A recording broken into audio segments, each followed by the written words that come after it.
inyo lahat.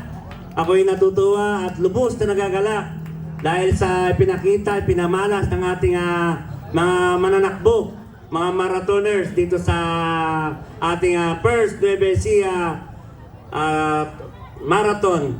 At sana susunod na taon, may nagsasabi kanina dito ulit, sabi niyang ating may sa Nueva Ecija Universe na si Micah, at sabi nila, kinausap ko naman organizer, sabi nila, possible daw na dito ulit gaganapin ang Nueva Ecija Marathon. Sa inyo po lahat, congratulations sa inyo lahat. Mabuhay po! At bilang pangwakas ay nagpapasalamat po ang pamilya namin. Isa sa mga organizer ang aking anak. Ako po yung ama. Sa ating barangay captain, with the barangay officials.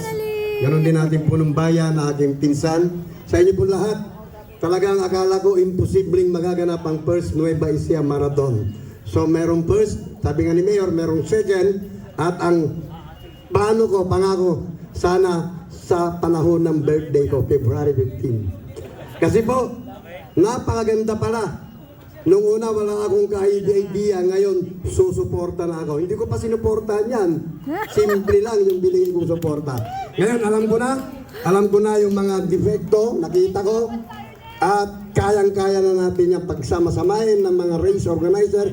Maraming salamat sa ating Miss Universe Philippines Nueva Ecija, sa ating palakpakan natin, sa ating din pong Misa Aura na palagi kong napipicture. Sa inyo po lahat, maraming salamat sa inyong pagdalo. Sa mga iba't ibang bayan ng Pilipinas, ng Nueva Ecija, maraming salamat po. Muli, makita-kita tayo sa second Marathon Nueva Ecija, Gimba. Alisin na kaya natin yung Nueva Ecija.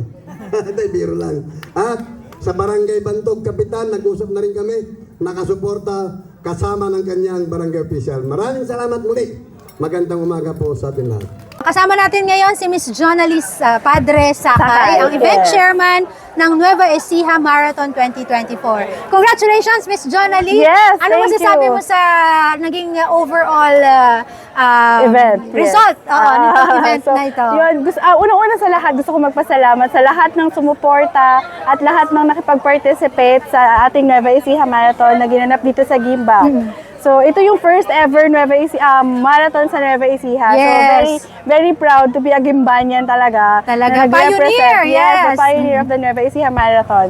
So, sana magkita-kita ulit tayo next year. year. Hopefully, matuloy yung next year. Oo, parang parang meron ng meron ng advance notice. Yes! So, magkita-kita ulit tayo. Yun lang, maraming salamat sa radyo natin sa pagsuporta sa aming 2-day event. Yes! Kahit puyat-puyat lahat. Kaya nga, So, makakapagpahinga ka na, Miss Jonalis.